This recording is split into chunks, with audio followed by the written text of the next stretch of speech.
Dear students, I am Rakesh Kumar from MPS Motihari. I will teach you about some problems related to division of fractions. Here is the question number 15 of exercise 2C, that is written by R.S. Kumar. You will teach here. First of all, the 15 number question, the product of two numbers is 15 whole 5 by 6. If one of the numbers is 6 whole 1 by 3, find the other. यानी कहने का अर्थ है कि दो number का product आपको दिया हुआ है, दो नंबर का प्रोडक्ट जो है आपको दिया हुआ है और उसमें से एक नंबर दिया है, दूसरे को हम लोग को निकालना है। तो ऐसा जब क्वेश्चन कभी भी आए आपको, तो बहुत से स्टूडेंट ऐसे हैं जो क्या करते हैं कि देखिए फिर से क्वेश्चन एक बार और आपको रिपीट कर दे रहे हैं। ये जो क्वेश्चन है what problems related to division of fraction, 15 number question exercise 2C maths जो आर.एस. अग्रवाल के द्वारा लिखा गया है। तो इसमें क्वेश्चन है the product of two numbers is 15 whole 5 by 6. If one of the numbers is 6 whole 1 by 3, find the other. तो बहुत से स्टूडेंट ऐसे इसको नहीं समझते हैं, वो इसको प्लस करना शुरू कर देते हैं, कोई माइनस करना है, तो इस बात को ध्यान से समझना है कि कहाँ हमको क्या करना है, कौन फॉर्मूला यूज करना है, क्या करना है। देखिए यहाँ पर आप दिमाग बैठाइए कि कभी भी दो नंबर का प्रोडक्ट दिया हो और उसमें से अगर एक नंबर दिया हो, दूसरा नंबर निकालना हो, तो हम डिवाइड करके बनाएंगे।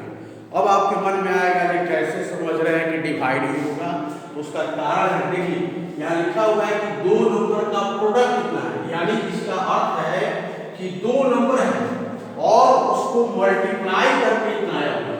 दो नंबर को मल्टीप्लाई करके कब लिया है और उसमें से एक नंबर को दे दिया है, दूसरा निकालना है।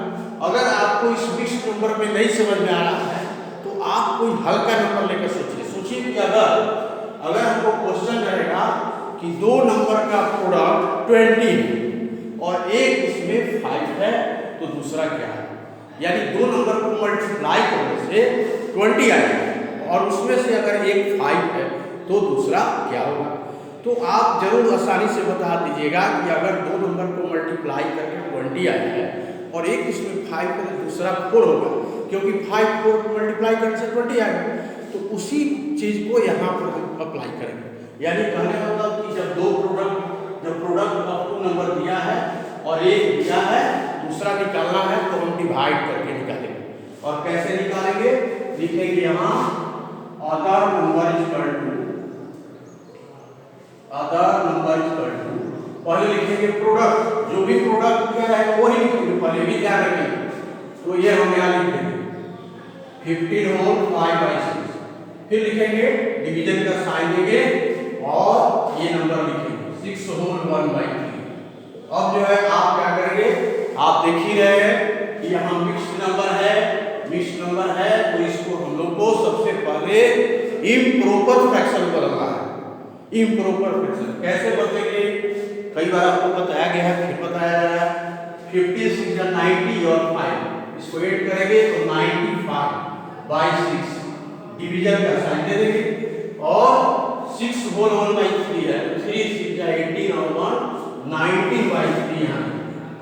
फिर अगले स्टेप में हम क्या करेंगे कि आप डिवीजन के पहले जो दिया गया है उसको हूबहू उतार देंगे और डिवीजन के जगह मल्टीप्लाई का साइन दे देंगे। और फिर आपको बताया गया था इसके पहले क्लास में कि डिवीजन के बाद जो रहता है उसका रेसिप्रोकल लिखा जाता है, यानी उसको हम लोग पलट कर लिखते हैं। जैसे 19 by 3 है तो 3 ऊपर लिखेंगे और 19 नीचे लिखेंगे। उसके बाद कटाएंगे 95 क्या होता है 95, फिर कटाएंगे 3 2 या 6 और इस तरह से 5 by 2 आएगा और नीचे कम है इसलिए इसको हम लोग मिक्स्ड नंबर में बदल देंगे और अंत में क्या आएगा 2 whole 1 by 2 और यही हम लोग का आंसर है। तो इस तरह से ये क्वेश्चन बनाइएगा। नेक्स्ट क्वेश्चन है 16, by what number should 9 whole 4 by 5 be multiplied to get 42। इस क्वेश्चन का मीनिंग क्या है, पहले मीनिंग समझ लीजिए, क्योंकि ज्यादातर स्टूडेंट्स मीनिंग ही नहीं समझ पाते हैं, और इसलिए वो जब नहीं समझ पाते हैं तो कर कहाँ से पाएंगे। इसलिए पहले मीनिंग समझ लीजिए। By what number should 9 whole 4 by 5 be multiplied to get 42, यानी इसका अर्थ हुआ कि 9 होल 4 by 5 में किस नंबर से हम मल्टीप्लाई करें कि ये 42 आ जाए। तो बहुत स्टूडेंट ऐसा होता है कि जैसे ही वो देखते हैं मल्टीप्लाई, वो आगे पीछे कुछ नहीं सोचते, जैसे मल्टीप्लाई लिखेंगे इसको मल्टीप्लाई करके और सवाल को बना देंगे और उनको लगेगा कि मेरा सही हो गया। लेकिन इस बात को समझना है, देखना है, कोई भी क्वेश्चन बनाने से पहले उसको बारीकी से समझना चाहिए, और वो जब समझेंगे हम लोग सोचेंगे उसके बारे में तब करेंगे तो अच्छा। जैसे अब इस क्वेश्चन का मीनिंग क्या है, what is the meaning of this question. इस क्वेश्चन का मीनिंग है कि भाई ये 9 होल 4 by 5 जो नंबर है, मिक्स नंबर, इसमें कौन नंबर से मल्टीप्लाई करके लिया है, ये बात। यानी इस नंबर में किस नंबर से गुना किया जाए, मल्टीप्लाई किया जाए, किया है। तो आपको सोचना है इस बात को, और हो सकता है कि आपको मिक्स नंबर में समझ में नहीं आ रहा हो, तो आपको ये सिंपल लेकर सोचिए कि अगर हमको क्वेश्चन आता कि 4 में कौन नंबर से मल्टीप्लाई करें कि हमको आंसर 20 आए, तब बहुत आसानी से आप बता देते हैं कि 4 में हम 5 से मल्टीप्लाई करेंगे तो 20 आ जाए। तो अब उस 5 के बारे में सोचेंगे कि वह 5 कैसे आए, तो आप दिमाग में लाएंगे कि 20 में जब हम 4 से डिवाइड करेंगे तब 5 आएगा। तो उसी तरह समझ आता है कि हमको अगर हम ये जो आया हुआ है 42, उसमें अगर इससे हम डिवाइड करेंगे तब हमारा आंसर आएगा। तो इसीलिए हम लिखेंगे यहाँ रिक्वायर्ड नंबर। अब रिक्वायर्ड नंबर जो है इसका अर्थ क्या होता है, रिक्वायर्ड नंबर का अर्थ शुद्ध हिंदी में होता है वांछित संख्या। और ऐसे समझने के लिए आप जान लीजिए रिक्वायर्ड नंबर का मतलब हो गया कि जो हमको आवश्यक संख्या है, यानी जिसकी जरूरत है, जो हमको निकालना है, तो वही लिखा गया है रिक्वायर्ड नंबर। और उसके बाद तब हमको लिखना है कि 42 लिखना है, और तब डिवाइड। इसमें भी बहुत स्टूडेंट लिखने में गलती करते हैं, वो पहले इसी को लिख देते हैं, लेकिन नहीं, आपको समझाया ना कि भाई इस क्वेश्चन का मीनिंग है कि इसमें किससे मल्टीप्लाई कर दिया है, इसलिए इसको पहले लिखना है और तब इसको लिखना है। अब देखिए 42 की लिख दिए डिवाइड, अब ये है 9 होल 4 by 5, तो ये हो जाएगा 5 9 का होता है 45, और उसमें 4 ऐड करेंगे तो वह हो जाएगा 49, और यहाँ लिख देंगे 49 by 5। अब क्या करेंगे, अब यही करेंगे कि भाई फिर हम लोग जो है 42 को यहाँ लिख देंगे और फिर इसका रेसिप्रोकल लिखेंगे। फिर जो है हम लोग इसका रेसिप्रोकल लिखेंगे। कैसे लिखेंगे, तो डिवाइड की जगह हम लोग फिर जो है मल्टीप्लाई का साइन देंगे, और देने के बाद फिर वही 49 by 5 है, इसका हम लोग रेसिप्रोकल लिखेंगे, यानी पलट देंगे, और यह आ जाएगा 5 by 49। अब जो है फिर कटाना शुरू करेंगे, 7 6 का 42, 7 7 का 49, और ये आ जाएगा 6 5 का 30 by 7। और आप देख रहे हैं कि भाई ये 30 by 7 जो है इम्प्रॉपर फ्रैक्शन है। क्यों समझ रहे हैं इम्प्रॉपर फ्रैक्शन, क्योंकि ऊपर जो है न्यूमरेटर ज्यादा है और नीचे डिनोमिनेटर कम है, तो इसलिए हम इसको मिक्स्ड नंबर में बदल देंगे। और मिक्स्ड नंबर में बदलने का तरीका आपको बताया जा चुका है, और उस तरीके से ये आ जाएगा 4 होल 2 by 7, और यही आपका आंसर है। तो इस तरह से हम लोग इस क्वेश्चन को सॉल्व करेंगे। अब देखिए फिर ये जो अगला क्वेश्चन है, by what number should 6 whole 2 by 9 be divided to obtain 4 whole 2 by 3। Obtain means होता है गेट, जो हम यहाँ गेट लिखे हैं, इस क्वेश्चन में लिखे हैं 2 गेट, उसी का मीनिंग है 2 ऑब्टेन। दोनों अलग अलग चीज नहीं है, ऑब्टेन का ही मीनिंग गेट होता है ना, उससे घबराना नहीं है। तो मानिए कि यहाँ गेट ही लिखा हुआ है, और इस क्वेश्चन का मतलब क्या क्या हुआ, हिंदी में इसका मीनिंग क्या होगा इसका सो देखिए, by what number should 6 whole 2 by 9 be divided to get 4 whole 2 by 3, यानी 6 होल 2 by 9 कौन नंबर से हम डिवाइड करें कि हमको जो है 4 होल 2 by 3 प्राप्त हो। तो इसमें भी अब क्या होता है कि बहुत स्टूडेंट को जैसे अभी जस्ट सिखाया गया है कि मल्टीप्लाई था यहाँ और बनाते समय डिवाइड लिखाया, उनके दिमाग में बैठ जाता है क्या कि अगर डिवाइडेड लिखा हुआ है तो सोचते नहीं है, समझते नहीं है, वो मल्टीप्लाई लिखना शुरू कर देते हैं। लेकिन ऐसी बात नहीं है, इसके भाव इसके मीनिंग को समझिए। इसमें क्या कर रहा है कि 6 होल 2 by 9 को कौन नंबर से डिवाइड करें कि 4 होल 2 by 3 आए। तो इसमें भी वही बात है, अगर आपको मिक्स्ड नंबर है, इसमें परेशानी हो रही होगी, समझ में नहीं आ रहा होगा, तो पहले आसान कोई नंबर लेके सोचिए कि अगर क्वेश्चन आता कि 20 एक नंबर है और 20 में कौन नंबर से डिवाइड कर दे कि 5 है, तब बहुत आसानी से बच्चे बता देते हैं, इजीली बता देते हैं कि 20 में भाई 4 से डिवाइड कर देंगे 5 आ जाएगा। तो वही रूल यहाँ भी लागू करना है। यहाँ भी अगर इस नंबर में आप इससे डिवाइड कर देंगे तो आपको जो चाहिए, जो आंसर चाहिए, जो जवाब चाहिए वो मिल जाएगा। और वही लिखना है फिर, जैसे इस क्वेश्चन में हम लिखे हैं रिक्वायर्ड नंबर इक्वल टू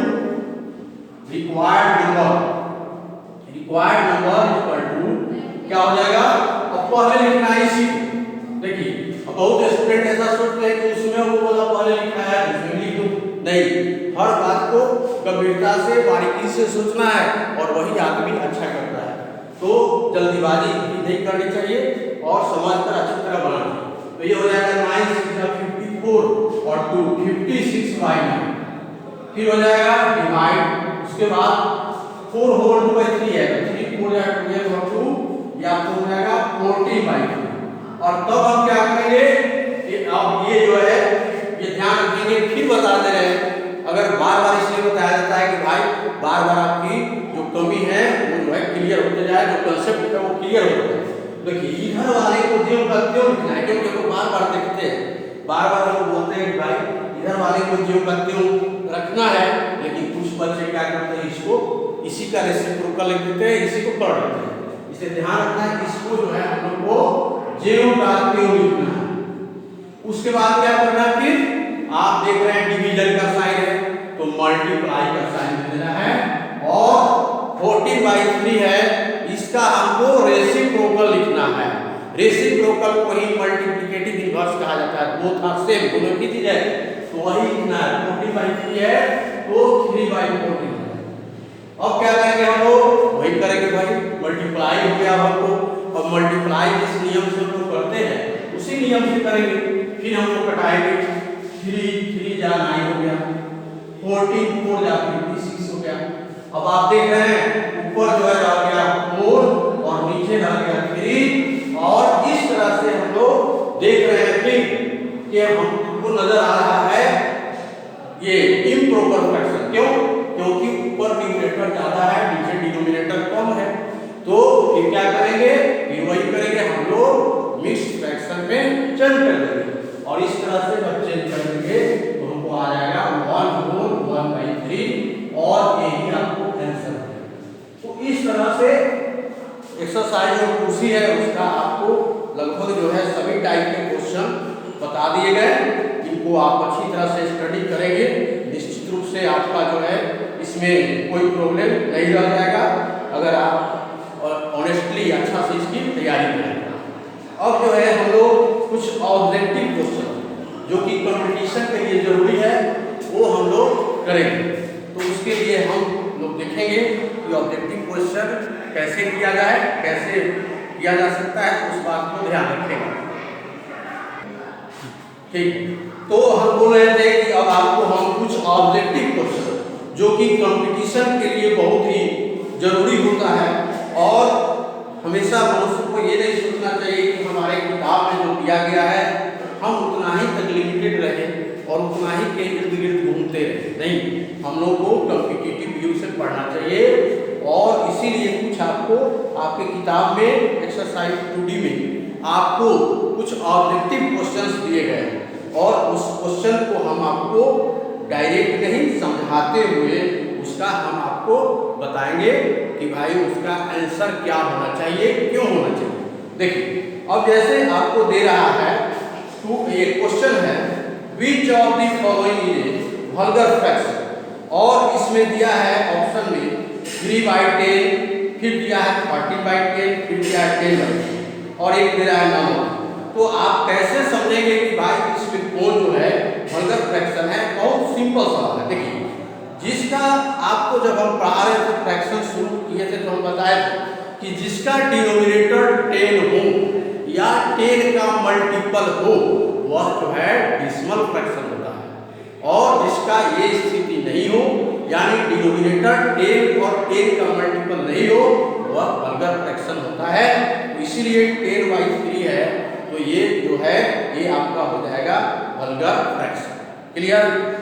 अब जो है क्वेश्चन सेकंड है which of the following is an improper fraction. Improper fraction के बारे में भी बताए थे आपको हम कि the fraction in which numerator is greater than denominator that is called improper fraction, यानी जिस फ्रैक्शन में न्यूमरेटर डिनोमिनेटर से ज्यादा हो उसी को हम लोग इम्प्रॉपर फ्रैक्शन कहते हैं। अब आप आसानी से पहचान रहे होंगे, मान लीजिए कि आपको किसमें पहचानना है, जैसे ऑप्शन दिया हुआ है, देखिए आपको बोर्ड पर भी लिख देते हैं, कहीं दिक्कत होती होगी आपको। देखिए जैसे आपको एक्सरसाइज 2D में और दूसरा क्वेश्चन पहला बोले हैं तो फर्स्ट का आपको आंसर हो जाएगा कौन, हम समझा ही दिए अब यहाँ लिख रहे हैं, फर्स्ट का आंसर सी हो गया। अब सेकंड का आंसर जो है एक्सरसाइज 2D का ये पूरा है ऑब्जेक्टिव क्वेश्चन, फर्स्ट का सी हो गया। सेकंड में है which of the following is an improper fraction, तो इसका हमको जवाब में लिखना है 9/7। क्यों लिखना है? क्योंकि आपको बताया गया है कि भाई इम्प्रॉपर फ्रैक्शन में डिनोमिनेटर जो है न्यूमरेटर से छोटा होता है, तो यहाँ छोटा है तो इसलिए आपको ये है।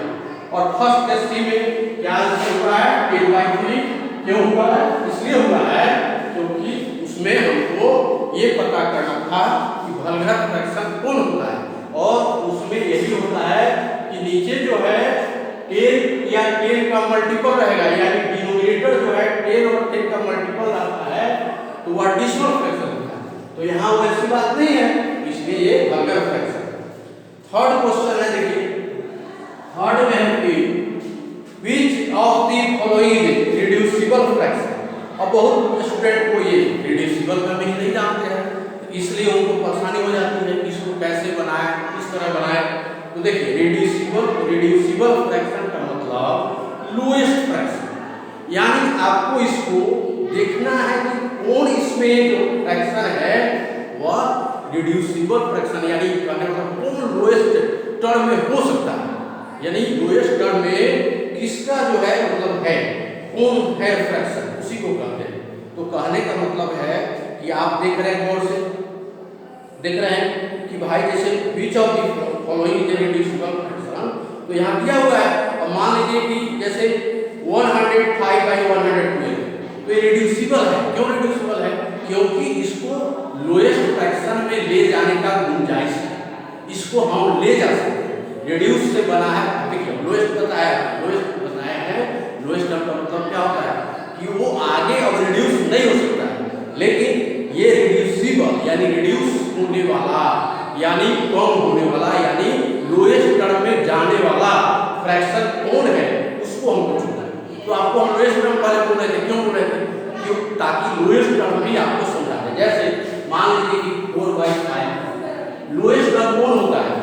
लोएस्ट टर्म कहिए चाहे सिंपलेस्ट फॉर्म कहिए, कौन होता है जिसमें कटने की बिल्कुल गुंजाइश नहीं रहती है, समझने के लिए बोल रहे हैं। और दूसरी बात कि दोनों का अगर एचसीएफ निकाला जाए न्यूमरेटर और डिनोमिनेटर का तो वह 1 आता है, उसी को लोएस्ट टर्म में कहते हैं।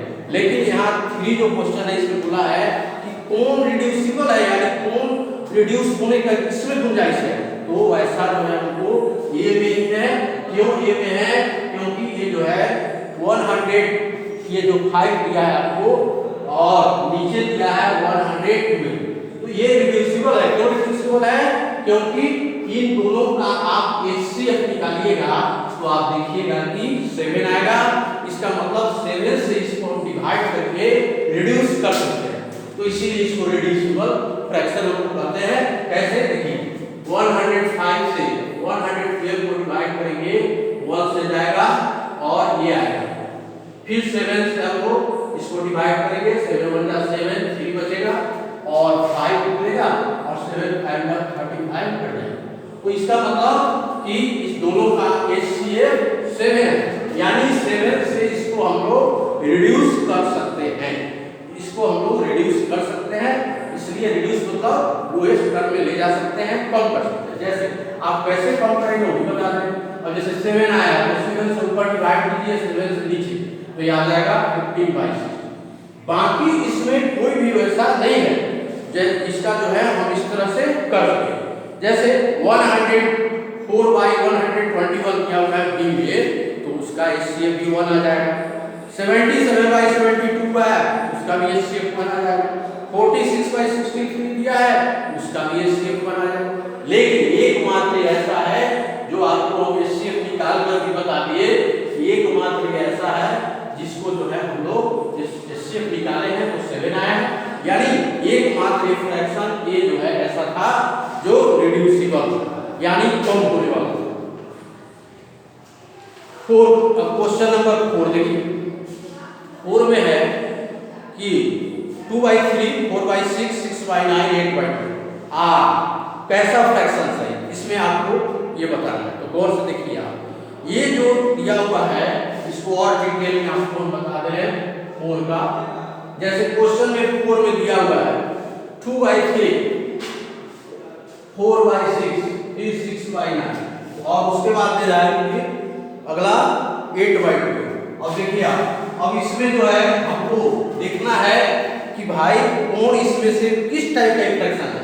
तो ऑप्शन में देखिए आपको लाइक फ्रैक्शन दे रहा है, तो लाइक फ्रैक्शन कौन होता है? Like fractions have same denominator, like fractions का डिनोमिनेटर सेम होता है। तो क्या यहाँ सेम नजर आ रहा है? नहीं नजर आ रहा, तो इसलिए ये नहीं हुआ। उसके बाद है इरिड्यूसिबल फ्रैक्शन। अभी हम लोग रिड्यूसिबल का चर्चा किए हैं, वही रिड्यूसिबल का अपोजिट होता है इरिड्यूसिबल, यानी जो लोएस्ट टर्म में हो। तो सब इसमें लोएस्ट टर्म नहीं है, 2/3 तो है, लेकिन ये सब नहीं है। कैसे नहीं है? देखिए अब इन दोनों का आप HCF निकालिएगा तो 2 आएगा, 2 से कटेगा, फिर इन दोनों का निकालिएगा तो 3 आएगा, 3 से कटेगा, फिर इन दोनों का निकालिएगा तो 4 आएगा, 4 से कटेगा। तो इसलिए जो है ये इरिड्यूसिबल भी नहीं है। अब रह गया इक्विवेलेंट। इक्विवेलेंट फ्रैक्शंस का मतलब आपको बताया था पहले भी, हिंदी में कहते हैं समतुल्य, यानी बराबर। तो आप देख रहे हैं कि नहीं, इसीलिए हम यहाँ कटा दिए हैं कि देखिए 2/3 है और इसको अगर हम कटाते हैं तो ये भी 2/3 यानी रिड्यूस करते हैं तो ये भी 2/3 आ जाएगा। ये भी, ये जो है यहाँ पर 3 2 जा 6 होगा, तो ये 2/3 है और यहाँ भी 4 2 जा 8, 4 3 जा 12, ये भी 2/3 है। इस तरह से हम देख रहे हैं कि ये सब जो है इक्विवेलेंट फ्रैक्शन है, इसीलिए 4 का C होगा और यही आपका आंसर होगा 4 का C, क्योंकि यही जो है ये जो फ्रैक्शन सबको दिया गया है वह इक्विवेलेंट फ्रैक्शंस है। तो अब आपको हम होमवर्क दे रहे हैं। होमवर्क में आपको करना है क्या? होमवर्क एक्सरसाइज 2D जो ऑब्जेक्टिव क्वेश्चन उसी को कंप्लीट करना है, उसी को जो है एक्सरसाइज 2D में जो है आपको ऑब्जेक्टिव क्वेश्चन कुछ हम बताए हैं और उसके आगे जो ऑब्जेक्टिव क्वेश्चन है उसी को कंप्लीट करना है। थैंक यू, ओके, धन्यवाद।